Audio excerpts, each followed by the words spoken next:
bagaimana khianatnya di kalangan setengah-setengah orang yang melakukan khianat pada kita. Ini kepahitan dalam membesar anak yatim. Dan ada saat yang manis kalau mana kita melihat anak-anak yatim mula membaca Al-Quran. Kita melihat bagaimana anak yang tidak boleh membaca, tiba-tiba boleh membaca Al-Quran. Datang dalam masa seminggu saja. Tiba-tiba mulut-mulut mereka mula mengalunkan zikir-zikir dan juga doa-doa. Kita rasa terlampau manis di waktu tersebut. Kita manis kalau mana kita boleh lihat mereka sujud pada Allah. Apabila mereka boleh sujud, kita rasa gembiranya kita. Dan lebih manis lagi, tak terkala mana mereka berjaya dalam kehidupan mereka tersebut. Dan ada yang anak-anak yatim yang keluar, mereka sudah menjadi doktor. Ada yang keluar di kalangan anak-anak yatim ini, mereka sudah berada di peringkat universiti. Dan kita rasa alhamdulillah manisnya, kita harap supaya manis ini berkekalan sampai di akhirat Allah Subhanahu Wa Taala nanti. InsyaAllah lebih manis dan lebih banyak dan akan melimpah ruah bila di akhirat insyaAllah. Jadi tanpa melengahkan masa, kita buka soalan insyaAllah. Assalamualaikum warahmatullahi wabarakatuh.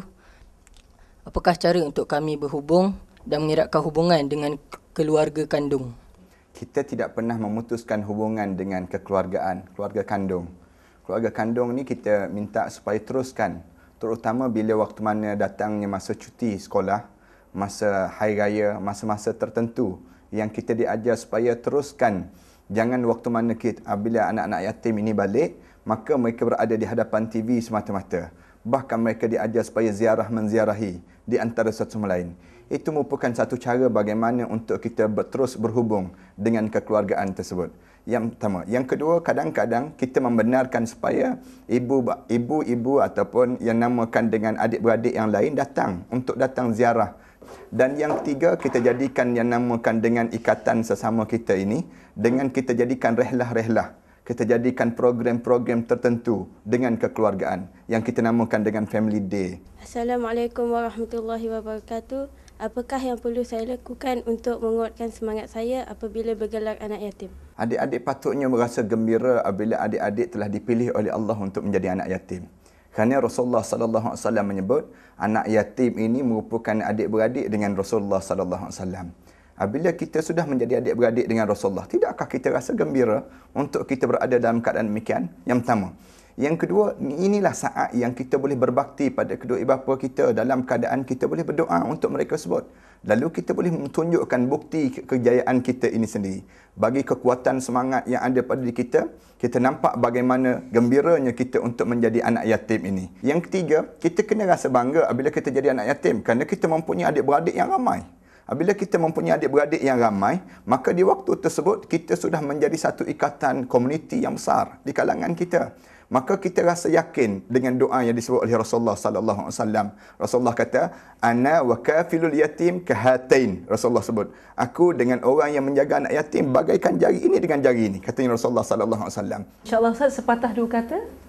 Saya melihat bagaimana keadaan yang kita lalui dalam kehidupan seharian ini, satu sunnatullah Allah akan jadikan dalam hidup kita. Hari ini kita boleh melihat orang-orang lain menjadi anak-anak orang lain yang menjadi yatim. Satu hari nanti anak-anak kita pula yang akan menjadi yatim. Maka kalau kita inginkan orang jaga anak kita, inginkan supaya Allah rahmati anak-anak kita, maka rahmatilah anak-anak yatim yang ada sekarang.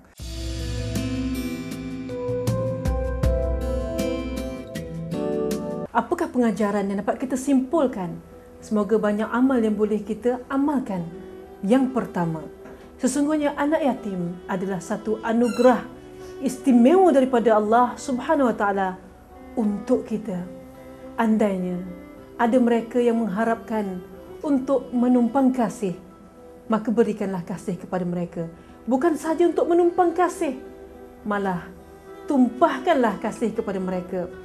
Dan yang kedua, janganlah menzalimi anak yatim ini. Ini kerana mengasihi mereka, merawat mereka, memelihara mereka, membelai mereka adalah satu perintah daripada Allah Subhanahu Wa Taala. Sama-samalah kita berazam dan berdoa untuk membuka pintu hati, untuk membuka pintu minda kita, untuk terus menanamkan rasa untuk memberi prihatin kepada anak yatim ini, rasa untuk terus memberi sumbangan kepada anak yatim ini, rasa untuk menjadi orang yang terus ada hubungan dengan anak-anak yatim ini. Mudah-mudahan Allah pilih kita untuk menjadi orang yang mengasihi anak yatim. Ini kerana anak-anak yatim ini dengan mengasihani mereka, menyayangi mereka, boleh menjadi asbab untuk kita ke syurga Allah Subhanahu wa ta'ala. Ingatlah, sesungguhnya di sebalik kepahitan itu ada kemanisannya, sebagaimana pahitnya peria, tetapi mengandungi 1000 khasiat umpama secawan madu.